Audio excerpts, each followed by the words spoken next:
Hi friends, ఈ వీడియోలో 2008లో release అయిన ఏఆర్ఓజీ అనే కామెడీ సైఫై మూవీని ఎక్స్ప్లెయిన్ చేయబోతున్నాను. స్నేహితుడు చేసిన మోసం వల్ల సుమారు 10 లక్షల సంవత్సరాలు టైం ట్రావెల్ చేసిన హీరో అక్కడ ఆది మానవులతో బాండింగ్ ఏ విధంగా ఏర్పడింది, చివరికి అక్కడ నుండి ఎలా బయటపడ్డాడు అనేదే ఈ మూవీ స్టోరీ.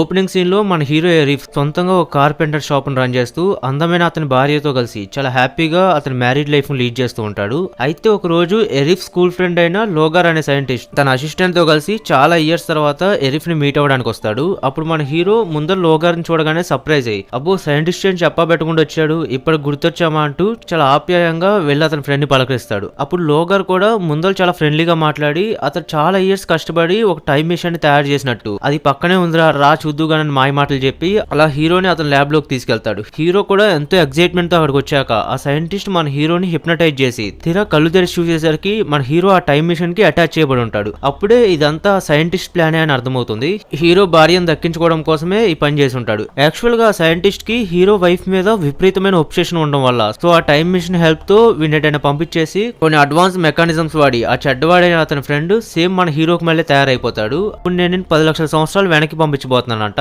అక్కడికి నువ్వు వెళ్తావంట, ఇక్కడ నీ వైఫ్ తో నేను హ్యాపీగా ఉంటానంట అని చెప్పేసి అంత బతిమలాడుతున్నా పట్టించుకోకుండా ఆ టైం మిషన్ ఆన్ చేసి మన హీరోని 10 లక్షల సంవత్సరాలు వెనక్కి పంపిస్తాడు. అలా కొన్ని క్షణాల్లోనే హీరో డైనోసార్ల కాలం నాటికి వచ్చేస్తాడు. మొదట అసలు ఎక్కడున్నాడో అర్థం కాక కన్ఫ్యూజ్ అవుతూ ఉంటే ఈ లోపే అక్కడ ఉన్న డైనోసార్లను చూసి అప్పుడు అతనికి నిజంగానే టైం ట్రావెల్ చేశాడని అర్థమవుతుంది. ఇంకొంచెం ముందులకు వెళ్ళగానే అక్కడ కొన్ని కోతులు కనిపిస్తాయి. బహుశా హ్యూమన్స్ ఇంకా ఎవాల్వ్ అవ్వలేదు అనుకోని ఇక్కడ కనిపిస్తున్న ఈ కోతులే మన పూర్వీకులు అయి ఉంటారని భావించి ఇక వేరే దారి లేక వాటితోనే కలిసి జీవించడం మొదలు పెడతాడు. వాటిని త్వరగా ఎడ్యుకేట్ చేయడానికి ట్రై చేస్తాడు. అలా రోజులు నెలవుతాయి. ఈ లోపు వింటర్ సీజన్ కూడా వచ్చేసి టాయిలెట్ పోసినప్పుడు ఆ వాటర్ కూడా ఫ్రీజ్ అయిపోతాయి. అంటే అక్కడ టెంపరేచర్ అంత దారుణంగా పడిపోతుంది. ఇంకా చేసేదేం లేక ఆ గడ్డగట్టిన పీతో కొన్ని స్ట్రక్చర్స్ తయారు చేస్తూ టైం పాస్ చేస్తాడు. అయితే మనసు గడుస్తున్నా గానీ వాటిలో ఏ మార్పు రాకపోవడంతో ఇన్ని రోజులు ఉన్నా గానీ ఇవేమీ నేర్చుకోవడం లేదేంటి, ఇంకెక్కడే ఉంటే అనవసరంగా టైం వేస్ట్లే అనుకోని ఖచ్చితంగా మనుషులు ఇంకెక్కడైనా ఉండుంటారనే నమ్మకంతో ఎరిఫ్ నాగరికతను వెతుక్కుంటూ మళ్ళీ అడవిలోకి బయలుదేరతాడు. అలా అతడు వెళ్లే దారిలో ఒక కోపంగా ఉండే డైనోసార్ చేతిలో ఇరుక్కుపోతాడు. అది తను చూసి గట్టిగా అరుస్తుంది. ఎరిఫ్ ముందలు దాన్ని చూసి భయపడినా బట్ అదొక మదర్ డైనోసార్ అని తెలియడంతో అది జస్ట్ తన ఎక్స్ ని కాపాడుకోవడానికి ట్రై చేస్తుందని అర్థమవుతుంది. సో హీరో కూడా కాస్త రిలీఫ్ అయ్యి సింపుల్ గా ఆ డైనోసార్ భూభాగంలో ఉండి వెనక్కి వచ్చేస్తాడు. దాంతో ఆ డైనోసార్ కూడా ఇంక ఇతను మెచ్చుకొని బహుమతిగా ఒక పెద్ద తేనె పుట్టినిస్తుంది. మన హీరో కూడా చాలా హ్యాపీగా దాన్ని ఎంజాయ్ చేసుకుంటూ తినుకుంటూ వెళ్తాడు. కానీ కొంచెం దూరం వెళ్ళాకే రియలైజ్ అవుతాడు ఇతను ఒక పెద్ద హనీబీ వెంబడిస్తుందని. అలా దాని నుండి తప్పించుకుంటూ వెళ్లి చివరికి ఒక చెట్టు వెనకాల దాక్కుండిపోతాడు. మళ్ళీ లేచేసరికి ఆ చెట్టు మీద మనుషులు కనబడతారు. ఫైనల్లీ మనుషులు చూసానే అని ఆనందపడే లోపే వాళ్ళు ఇతనికి బాణం వేసి మొత్తులోకి దింపుతారు. మళ్ళీ ఒక గుహలో నిద్రలేగుస్తాడు. లేచేసరికి ఆది మానవులంతా ఇతను చుట్టుముట్టి చూడడానికి ఏదో ప్రేయర్ చేస్తున్నట్టు కనబడతారు. అప్పుడే వాళ్ళు మన హీరోని చూసి భయపడుతున్నారని ఇంకా ఇతర ఒక స్ట్రేంజర్ కూడా అవడంతో రిస్క్ తీసుకునే బదులు చంపేస్తే పోలే అన్నట్టు వాళ్ళంతా మాట్లాడుకుంటూ ఉంటారు. లక్కీగా మన హీరోకి వాళ్ళ లాంగ్వేజ్ అర్థం అవడంతో డైరెక్ట్ గా వాళ్ళ లీడర్ తో మాట్లాడి నేను ఇలా భవిష్యత్తు నుండి వచ్చాను, నా వల్ల మీకు ఏ ప్రమాదము లేదని ఎలాగోలా అతన్ని కన్విన్స్ చేయగలుగుతాడు. సరిగ్గా అదే సమయంలో పక్కూరు సైనికులు వస్తున్నారని సో అందరూ అలర్ట్ గా ఉండండి అని వాళ్ళలో ఒక మహిళ అరుస్తూ ఉంటుంది. ఈ లోపే ఆ పక్కూరుకి చెందిన సైనికులు రానే వస్తారు.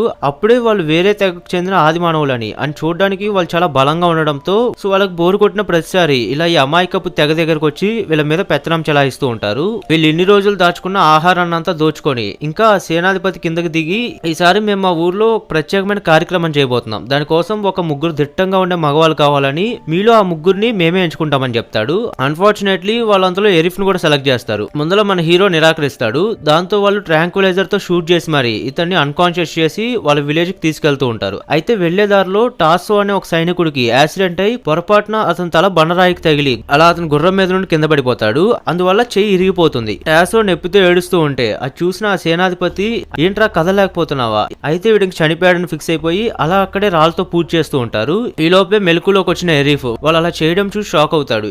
ఏం చేస్తున్నాడు, వాడేం చనిపోలేదని జస్ట్ చెయ్యి మాత్రమే విరగొట్టుకున్నాడని చెప్పి మీరు ఉండండి నేను అతనికి న్యాయం చేస్తా అని అతని చేతికి ఒక కర్రను కడతాడు. అలా కట్టి కొన్నాళ్ళు కదల్చుకుంటూ ఉంటే దానంతటి అదే నయమైపోతుందని చెప్తాడు. దాంతో ఆ చెయ్యి విరగొట్టుకున్న టాసో ఇప్పుడు కొంచెం బెటర్ గా ఫీల్ అయ్యి తన ప్రాణాలు కాపాడినందుకు ఎరిఫ్ కి థ్యాంక్స్ చెప్తాడు. మిగతా వాళ్ళందరూ షాక్ లో ఉండిపోతారు. ఇంకా అలా ఆశ్చర్యపోతూనే ఫైనల్ గా వాళ్ళ ఊరికి చేరుకుంటారు. అప్పుడు ఆ ఊరు నాయకుడిని చూపిస్తారు. ఆ నాయకుడు ఎవరో కాదు, ఈ చెయ్యి విరగొట్టుకున్న టాసో ఉన్నాడు కదా వాళ్ళ నాన్నే వీళ్ళందరికీ నాయకుడు. ఇంకా తండ్రి కొడుకులు ఇద్దరు కలుసుకున్నాక ఆ సేనాధిపతి కావాలనే ఏంట్రా నీ రూమ్ లో ఏదో కొత్తది కనిపెట్టావంట, ఏంటి విషయం అని అడుగుతాడు.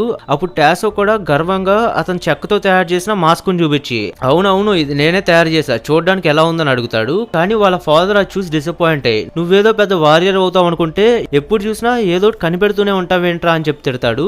అయినా నీకు ఎన్నిసార్లు చెప్పాను ఇలాంటి కొత్తవేం నాకు నచ్చవని, అయినా మన ఫ్యామిలీకి జరిగిన విషాదం మర్చిపోయావా అంటూ ఫ్లాష్ బ్యాక్ లో వాళ్ళ ఫాదర్ కి జరిగిన ఒక ఇన్సిడెంట్ గుర్తు చేస్తాడు. ఒక రోజు ఆకాశంలోంచి వీళ్ళు ఎప్పుడు చూడని ఒక కొత్త స్పేస్ షిప్ అనేది వీళ్ళు ఉన్న ప్లేస్ లో ల్యాండ్ అవుతుంది. అందులో నుండి ఒక ఇద్దరు స్ట్రేంజర్స్ కిందకి దిగి వాళ్ళు ఆది మానవులు చూసి హ్యాపీగా ఫీల్ అయ్యి ఆడుకునే ఒక బాల్ ని గిఫ్ట్ గా ఇచ్చేళ్తారు. అయితే వాళ్ళు స్పేస్ షిప్ లో తిరిగి వెళ్ళిపోతూ ఉంటే ఈలోపే ఆ నాయకుడు వాళ్ళ నాన్న అతి ఉత్సాహం చూపించి బాయ్ చెప్పడానికి అన్నట్టు ఆ స్పేస్ షిప్ దగ్గరికి వెళ్తాడు. కానీ ఆ ప్రాసెస్ లోనే దాని కింద ఉండే మంటల్లో కాలిపోయి అమాయకంగా చనిపోతాడు. ఇంకిప్పుడు అది గుర్తు చేసుకొని అందుకనే ఆ నాయకుడికి కొత్త కొత్త ఆవిష్కరణలు అంటే నచ్చవని తన కొడుకు చెప్తూ ఉంటాడు.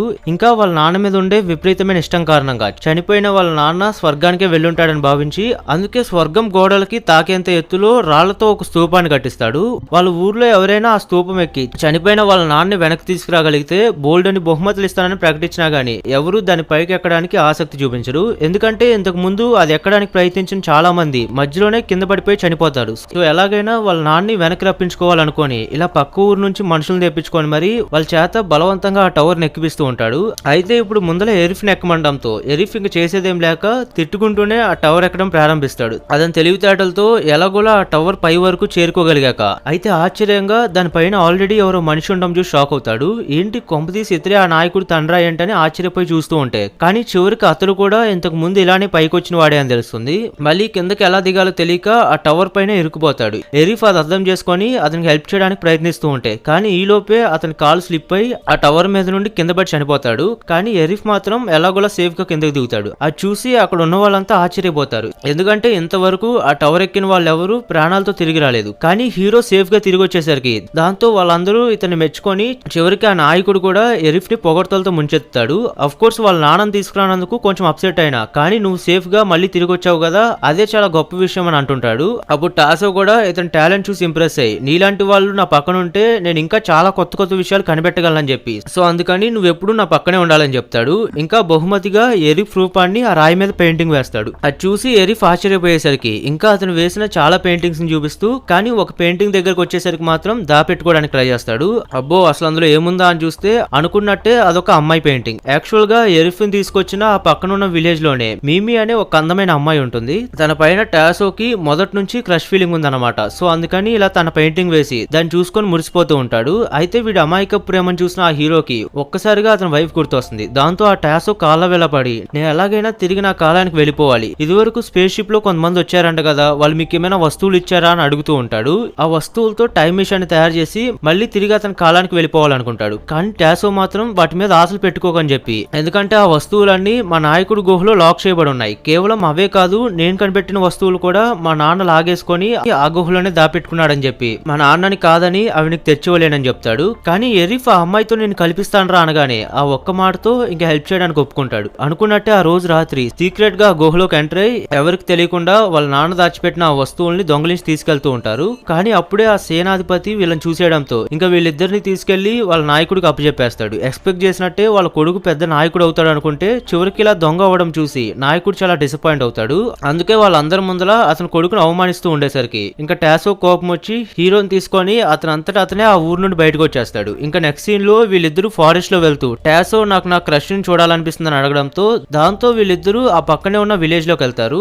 అక్కడ మీమి తన ఫ్రెండ్స్ అందరితో స్నానం చేస్తూ ఉంటుంది. మన హీరో ఇచ్చిన టిప్స్ తో వెళ్ళి ఆమెకు ప్రపోజ్ చేస్తాడు. కానీ మీమికి టాసో ఏ ఊరు నుండి వచ్చాడో అతని బ్యాక్గ్రౌండ్ ఏంటో మొత్తం తెలుసు కాబట్టి ముందులో అతను కొడుతుంది. కానీ ఎరిఫ్ ఎలాగోలా తనకు బ్రెయిన్ వాష్ చేసి వాళ్ళందరిలా కాకుండా టాసో నిజంగా చాలా మంచివాడు ఇంకా వీడిని గాఢంగా ప్రేమిస్తున్నాడని చెప్తూ అతను ఒంటి మీద వేసుకున్న ఆ అమ్మాయి టాటూని చూపిస్తాడు. అది చూసి మీమి ఇంప్రెస్ అయిపోతుంది. ఇంకా టాసో నిజంగానే మంచివాడని అర్థం చేసుకొని వీళ్ళిద్దరిని కూడా తనతో పాటు వాళ్ళ ఊరికి తీసుకెళ్తుంది. అలా ఫైనల్ గా హీరో మళ్ళీ అతను స్టార్టింగ్ లో కలిసిన మనుషులు మీట్ అవుతాడు. ఇంకా ఊర్లో ఉంటున్న క్రమంలో హీరోకి ఒక ఐడియా వచ్చి అసలు ఇక్కడే ఎందుకు సివిలైజేషన్ స్టార్ట్ చేయకూడదు అనుకొని అసలు హీరో ఏం చేయాలనుకుంటున్నాడో వాళ్ళందరికీ అర్థమయ్యేలా చెప్తాడు. పక్కనే ఉన్న ఆ ఊరు నాయకుడు గుహలో కొన్ని వందల కొద్ది పనికొచ్చే వస్తువులు ఉన్నాయని వాటితో మీ జీవన శైలిని మార్చేయచ్చు అని చెప్పి కానీ దానికి నాకు మీ సపోర్ట్ కావాలి అంటాడు. అప్పుడు ఆ ఊరు వాళ్ళు కూడా సరే వీడియోలో మారుస్తాను అంటున్నాడు కదా అని వాళ్ళు కూడా హెల్ప్ చేయడానికి ఒప్పుకుంటారు.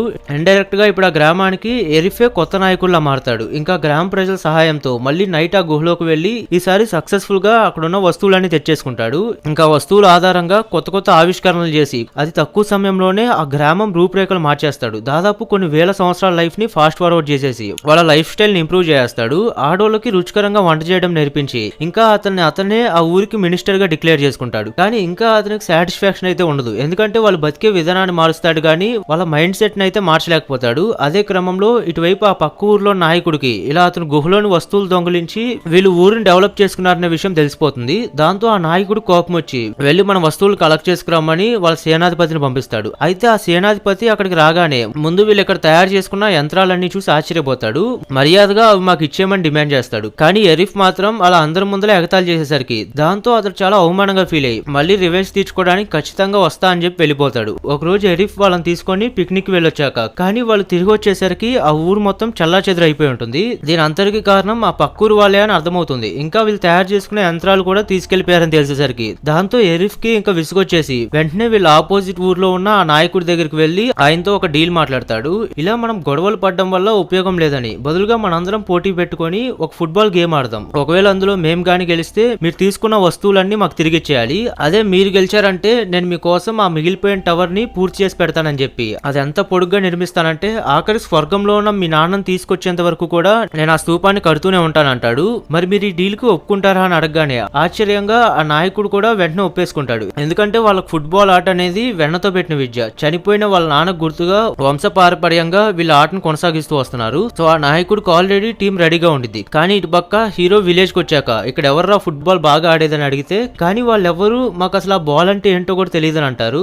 అదేంట్రా మిమ్మల్ని నమ్ముకొని సవాల్ చేసి వస్తే మీరేమో ఆట తెలియదని అంటారు. ఇలా అయితే గెలిచేది ఎలారా అని బాధపడుతూ ఉంటే కానీ అందులో ఒక ఆయనకి మాత్రం ఫుట్బాల్ గురించి తెలుసు. ఈయన ఎవరంటే ఇదివరకు ఆ పక్కూరు నాయకుడి దగ్గర ఫుట్బాల్ టీం ఉండేది కదా, అందులో గోల్ కీపర్ గా ఆడేవాడు. కానీ ఒక రోజు వరుసగా 8 గోళ్లు వదిలేయడం వల్ల ఇంక ఈయనకి రిటైర్మెంట్ ఇచ్చేస్తారు. ఎరిఫ్ మీరు ఇప్పుడు ఆడాల్సిందే అని కన్విన్స్ చేయడానికి ట్రై చేస్తాడు. కానీ ఆయన ఆడడానికి ఒప్పుకోడు. అయినప్పటికీ మనం కొత్త టీం ని తయారు చేద్దామనే పట్టుదలతో హీరో ఫైనల్ గా ఒక న్యూ టీం అయితే తయారు చేయగలుగుతాడు. వాళ్ళందరికీ ఫుట్బాల్ కొత్త అవడం వల్ల ఏదో పైన ప్రాక్టీస్ చేస్తూ ఉంటే ఇంకోవైపు ఆ నాయకుడి టీం మాత్రం చాలా అడ్వాన్స్ గా ఉంటారు.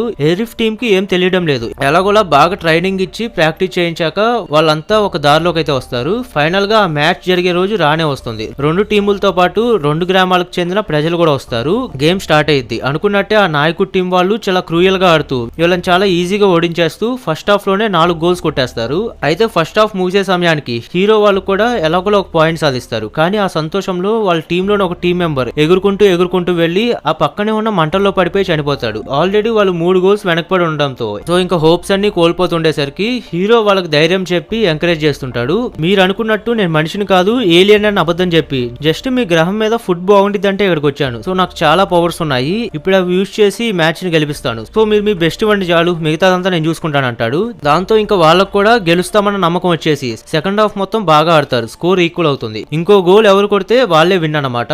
అప్పుడు అవతల టీమ్ లో ఒక వ్యక్తి చాలా వేగంగా బాల్ ని కొడతాడు. ఈ గోల్ కీపర్ ఆ బాల్ ని ఆపగలుగుతాడు కానీ బట్ ఆ బాల్ వచ్చే వేగానికి ఇతను గ్లౌస్ కూడా చినిగిపోయాయంటేనే అర్థం చేసుకోండి ఆ బాల్ ఎంత ఫాస్ట్ గా కొట్టాడు. సో ఇంకా కీపర్ గేమ్ ఆడలేకపోతాడు. అయ్యో ఇప్పుడు ఎలా అని బాధపడుతూ ఉంటే సరిగ్గా అప్పుడే ఇదివరకు ఆ పక్క ఊరు టీమ్ లో ఆడిన ముసలోడు ఉంటాడు కదా, ఆయన అంతటా ఆయనే వాలంటరీగా ముందరకు వస్తాడు. ఆయనకున్న అనుభవంతో ఒక గోడలాగా నిల్చుండిపోతాడు. ఒక్క బాల్ కూడా ఆయన దాటి వెళ్ళనివ్వడు. మరోవైపు హీరో కూడా నిజంగానే ఏలియన్ లాగా లాస్ట్ సెకండ్ లో గాల్లోకి ఎగిరి మరీ ఒక షాట్ కొడతాడు. ఇంకంతే ఈ టీం గెలిచిపోతుంది. దాంతో ఆ ఊరు వాళ్ళు మొత్తం పండగ చేసుకుంటూ ఉంటే ఆ పక్కూరు నాయకుడు కూడా వచ్చి ఆయన ఇచ్చిన మాట ప్రకారం గేమ్ లో మీరే గెలిచారు కాబట్టి సో ఇంకా ఆధునిక వస్తువులు కూడా మీరే తీసుకోండి అంటాడు. కానీ హీరో మాత్రం గెలిచామన్న సంతోషం లేకుండా అతని వైఫ్ గుర్తొచ్చి బాధపడుతూ ఉంటాడు. ఇంకెప్పటికీ నేను నా కాలానికి తిరిగి వెళ్ళలేనేమోనని బాధపడుతూ నాకు నా భార్యను చూడాలనుంది కానీ చూడలేకపోతున్నా అంటాడు. అప్పుడు వాళ్ళు అది విని ఇంతకీ నీ భార్య ఎక్కడుందని అడిగితే ఎరిఫ్ వాళ్ళకి జరిగిందంతా చెప్పి ఇలా నా ఫ్రెండ్ నన్ను మోసం చేసి టైం మిషన్ లో నన్ను ఇక్కడ పడేశాడని చెప్తాడు. చివరిగా నన్ను కాసేపు ఒంటరిగా వదిలేయండి అని అక్కడ నుండి వెళ్లే ముందల అతను చేతుకున్న వాచ్ అండ్ రింగ్ ని టాసో మిమి ఇద్దరికి ఇచ్చి కనీసం మీరైనా పెళ్లి చేసుకుని సంతోషంగా ఉండండి అని చెప్తాడు.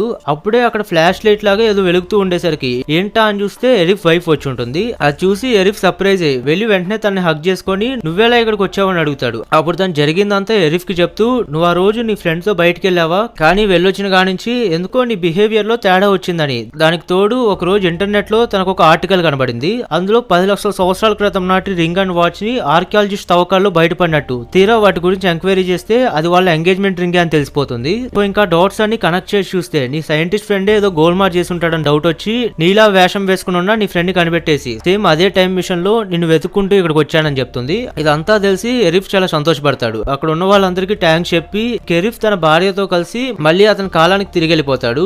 అయితే వీళ్ళు వెళ్ళిన కాసేపటికే వాళ్ళు అతని ఫ్రెండ్ అక్కడికి పంపిస్తారు. ఫస్ట్ అతను చూడగానే ఎరిఫ్ మళ్ళీ తిరిగి వచ్చాడు అనుకోని వాళ్ళు మొదట సంతోషిస్తారు. కానీ అతను మాట్లాడే విధానం బట్టి అతను ఎరిఫ్ కాదని తెలిసిపోయి బదులుగా వీడు ఆ చెడ్డవాడైన ఎరిఫ్ స్నేహితులని కనిపెట్టేస్తారు. అప్పుడే వాళ్ళకి ఇంకో విషయం కూడా గుర్తొస్తుంది. ఆ నాయకుడు వాళ్ళ తండ్రి కాలంలో ఒక స్పేస్ షిప్ వచ్చి ఉంటుంది కదా, అది కూడా ఎరిఫ్ తయారు చేసింది అని తెలియడంతో ఇంకా వీడిని ఊరికే వదలకూడదు అనుకుని వీడిని శిక్షించడానికి అన్నట్టు దగ్గరికి వస్తూ ఉంటారు. దాంతో ఆ సైంటిస్ట్ పానిక్ అయ్యి ప్లీజ్ నా నేమ్ చేయొద్దని బతిమలాడుతూ ఉంటాడు. ఇంకా మూవీ ఎండింగ్ లో వాళ్ళు ఇతని పట్టుకోవడానికి అన్నట్టు వస్తూ ఉంటాయి. కానీ ఈ లోపే అన్ఎక్స్పెక్టెడ్ గా ఒక డైనోసార్ పైకి లేచి ఈ విలన్ ని మింగేసినట్టు చూపిస్తూ ఇక్కడితో ఈ మూవీని ఎండ్ చేస్తారు.